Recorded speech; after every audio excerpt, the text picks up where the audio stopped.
Good afternoon, class. Good afternoon, ma'am. Before we start, let us pray first. Nika, can you lead the prayer?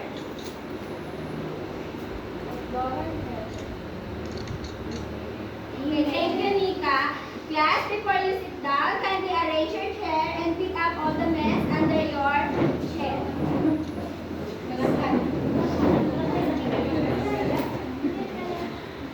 Okay, again, good afternoon, class. Good afternoon, ma'am.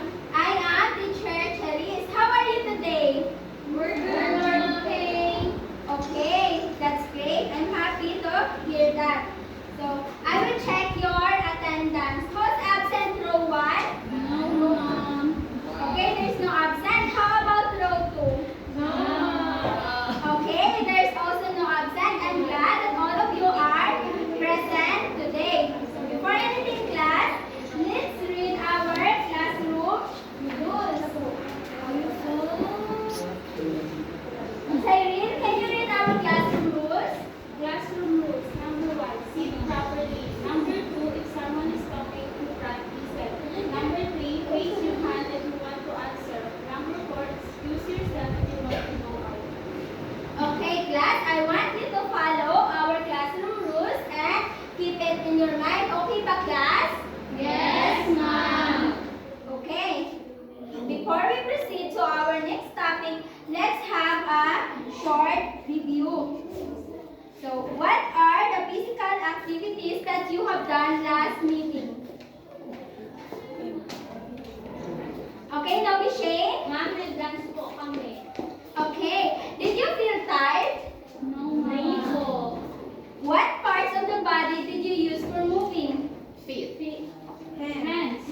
Okay. So, yung inyong buong katawan, ginamit nyo sa paggala-galaw. So, moving around is an example of physical activities. So, what are physical activities?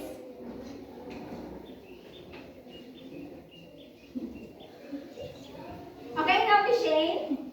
Physical activities are movements of the body that use energy. They may also be walking and washing clothes, or the activities like running, jogging, dancing, and swimming.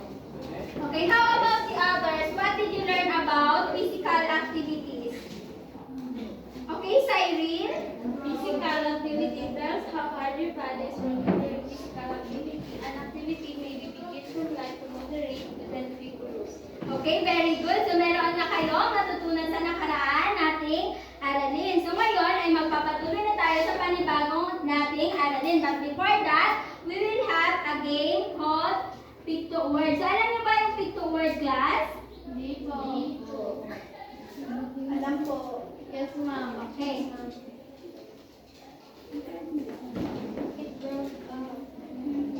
Okay.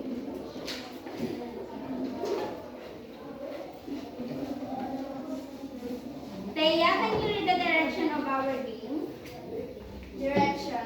In Pick the Word, you will read the pictures to form a word. The first group that read the correct word to receive pictures will receive a ball, and the group that receive a lot of balls will be the winner. So, sa Pick the Word, so babasahin niyo yung picture at magbubuo kayo ng words. So, so gugrupuhin ko kayo sa dalawa. Row 1 will be the group 1 and row 2 will be the group 2. So, yung unang group na makakabasa ng picture o makaka-form ng word is makaka-receive ng bola. At yung pinakamaraming ma-receive na bola na grupo ay siyang mananalo. So, are you ready, class? Yes, ma'am. Okay. So, ano yung mag-form? Okay. Group 1. How about this? Okay, group 2. Jumping rope. Okay, jumping rope. Ay, no. Okay. Ilang minutes na lang? Magpipila ako ng tatlo. Kung sino yung pinakaunang tataas ng kamay, siya yung tatawagin ko. Okay. One. Okay, group 1. Okay, tama. Barangay. So, sino yung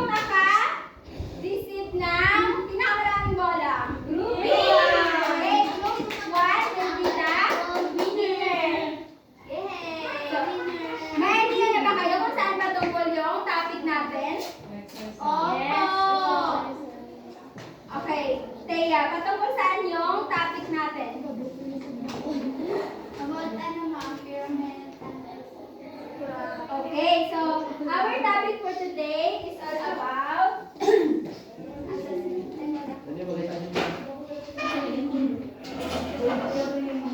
so assessment of physical activities and physical fitness. So this is our objectives for our new topic. So Jasmine, can you read our objectives? At the end of the lesson, the student will be able to discuss the Philippine Physical Activity Pyramid, distinguish the different physical activity under the Philippines Physical Activity Pyramid, and perform the chosen activities in the Philippine Physical Activity Pyramid. So ito yung ating objectives para sa ating panibagong aralin. So meron akong ipapakitang pictures class. So nakita niyo na ba yung picture na ito? Yes! Ano ang picture na ito? Pyramid of Pisa!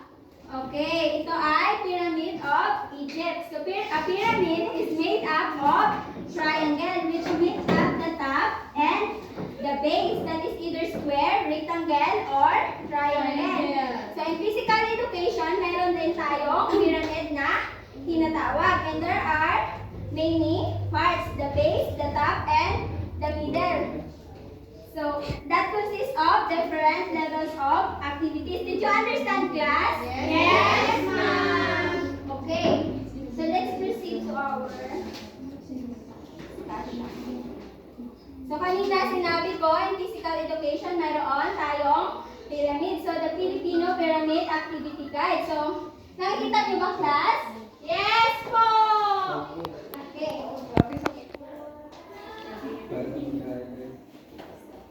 The Physical Activity Pyramid Guide. Nika, can you read the Physical Activity Pyramid? The Physical Activity Pyramid illustrates the different kinds of activities recommended for children.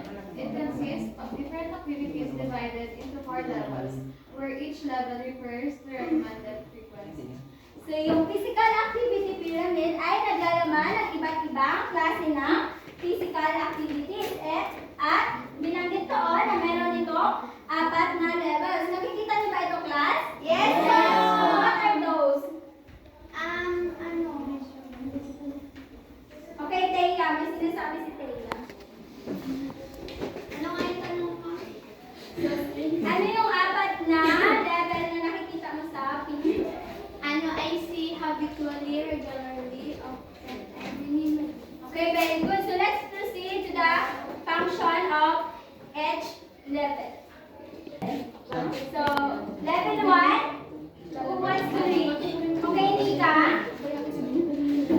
Habitually, these are the activities recommended to be done on a daily basis. This includes playing outdoor games and doing household chores, walking, jogging, or climbing for a short time, or some examples that also belongs to this time.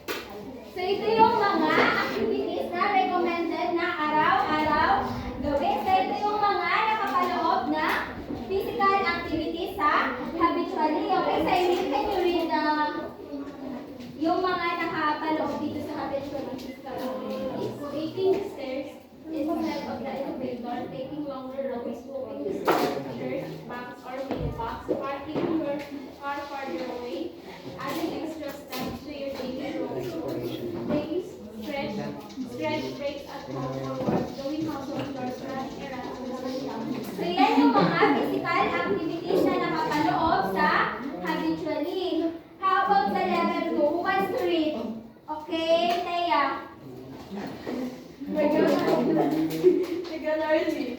This level can be done 3 to 5 times a week for at least 30 to 45 minutes or longer. Jogging, biking, swimming, playing volleyball, basketball, and other vigorous sports and recreation belongs to this type. These are activities can increase one's heart rate. So, sa level 2 naman, ito yung mga activities na 3 times a week ginagawa at least 30 to 45 minutes or longer. Ito rin yung mga physical activities na nakakapagpataas o nakakapagpabilis ng tibok ng ating mga puso. So, ito yung mga nakapaloob na physical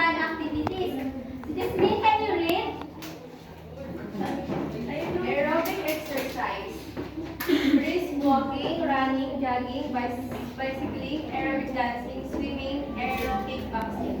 So let's proceed to the level 3. Who wants to read? Okay, Lian? Number 3. Ayan no. Listen. This level can be done 2 to 3 times a week for at least 30 to 45 minutes or longer. This is made up of exercises for muscle fitness, climbing on a building, push-ups, curl-ups, and dancing along to this step. Heart rate can also increase in this level but are primarily for muscle conditioning. So ito naman yung mga activities na ginagawa din 2 to 3 times a week or at least 30 to 45 minutes or longer. So yung pinagkaiba nito dito sa regular day, ito yung gumagawa nito is yung ating mga muscles, yung mga physical activities na ginagamitan natin ng muscles. So, Esa, can you read yung mga activities na nakapaloob sa off-plan?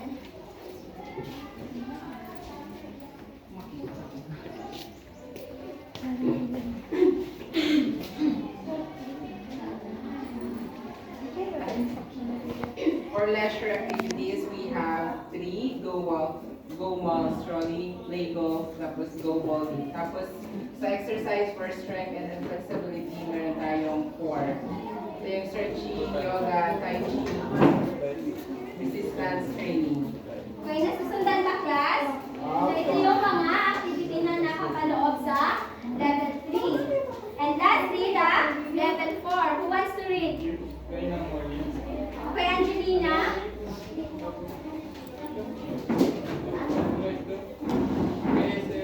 This level is the top of the pyramid. The activities here are documented with statistics and for short periods of time. These are not considered activities that do not use traditional or local skills. These include watching TV, playing computer games, sitting for a long time, and others. Okay, thank you, Angelina. So, ito naman yung mga activities na kinakailangan gawin in a short time period lang kasi pag sumusobra is nakakasama sa ating katawan. So, ito yung mga halimbawa na physical activities na nakapaloob sa enumeration. Kasi sa activities, Sit, lie around, watch the video, watch TV, play cards or mahjong, sit and needlework, indulge in computer games, and surf. hindi yung panonood sa natin ng TV ay may tuturing din na physical activities. Naiintindihan ba, class? Yes! Okay, meron ako mga pictures na ipapakita and you will going to identify what physical activities you do and in which level it belongs to physical activity. So, ano yung ginagawa nila? Exercise. Okay, anong level? Level 2. Level 2. 3. Okay, level 3. How about this? Basketball. Okay, playing basketball. So, anong level ito? Okay, level 2 regularly. How about this? Climbing. Open. Okay, anong ginagawa nila? Climbing. Climbing. So, anong level siya belong? Level 3. Level 3. Level 1. Okay, level 1. How about this? Level 4.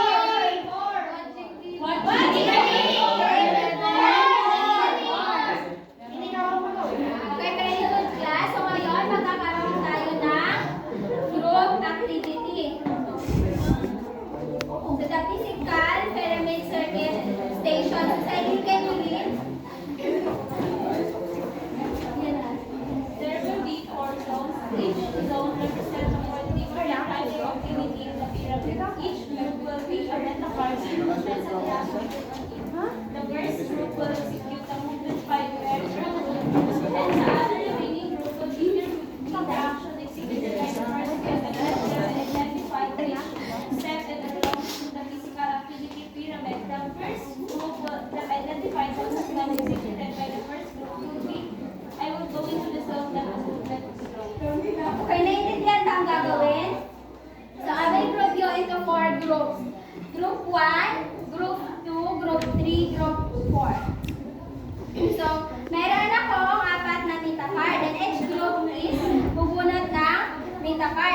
dito nakalagay yung inyong physical activity na gagawin at yung task.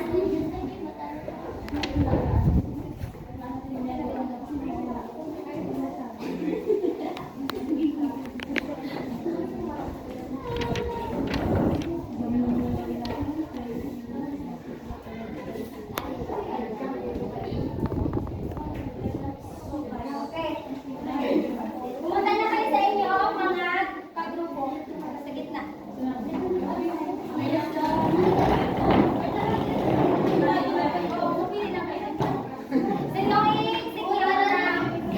Sino yung nakabulat ng number 1? Sino yung nakabulat ng number 1? So sila yung unang mag-i-execute ng action. Then, huhulaan nyo kung ano yung ginagawa nila and kung anong level it belongs. So may nakita kayo, di ba? Zone 1, Zone 2, Zone 3, and Zone 4. So kapag nalaman nyo kung ano yung action na ginagawa nila, pupunta kayo kung saan zone ito belong or saang level ito belong. Naintindihan ba, class? Okay, sino yung una nakabunot? I-execute nyo na yung action, yung task na gagawin ninyo. Then, huhulaan ang ibang grupo kung ano yung ginagawa nila. Hindi, isa lang. Pipili lang kayo ng isa, depende kung ano yung napunta sa inyong task.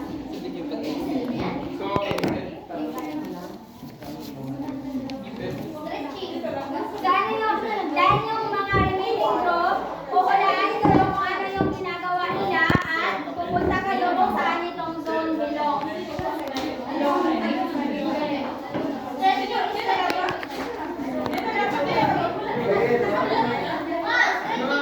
So, saan level ito belong? Okay, level zone 3 or level 3. So, sino naman yung nakabunot ng number 2? Sa execute mo. Ay, joke for pala kami. Ano to? Sabi yung to? Two sila. Okay, Tatsa lang pala tayo. saan yung ginagawa nila? So, saan level ito belong? Saan zone ito belong?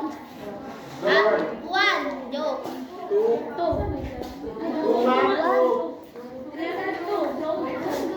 Dito lang ay parang sabi ko.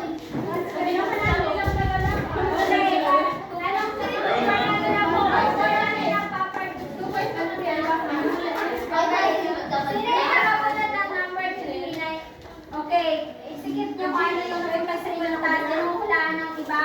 Ano po? Shopping! I want this kind. I want this one. I like that beauty one. Oh, bowling! Okay, sa all part long yung shopping. So, sino yung huli na habang na mag-execute? Ano? Execute nila yung? Saan yung ginagawa nila? Basketball! Okay, Panalo pa rin kami. so, yung pinakamaraming points na naikot is yung kami. Group 1. Okay, group 1. Tumaw po na lahat.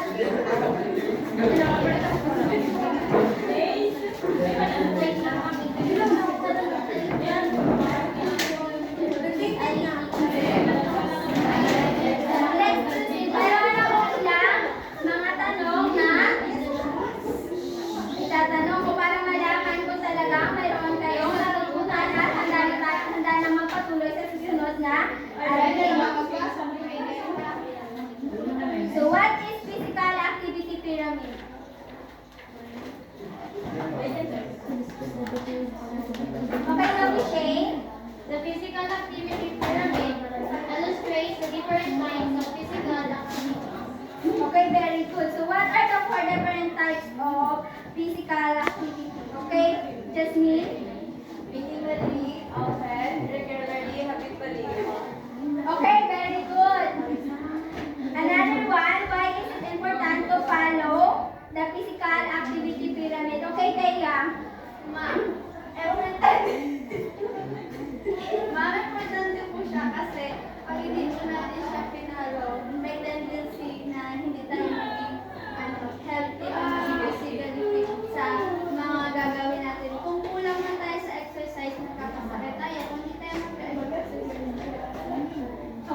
Annalyn, so magpapatuloy tayo sa ating evaluation. So, kumuha na kalahating bahagi ng papel para sa agad.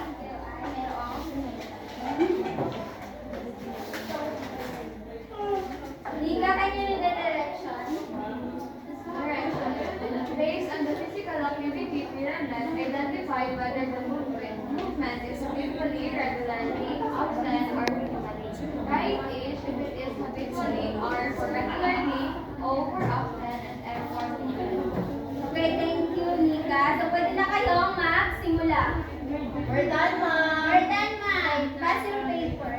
Okay. Okay, ma'am, okay. Sino nakakuha ng pen? Okay, A.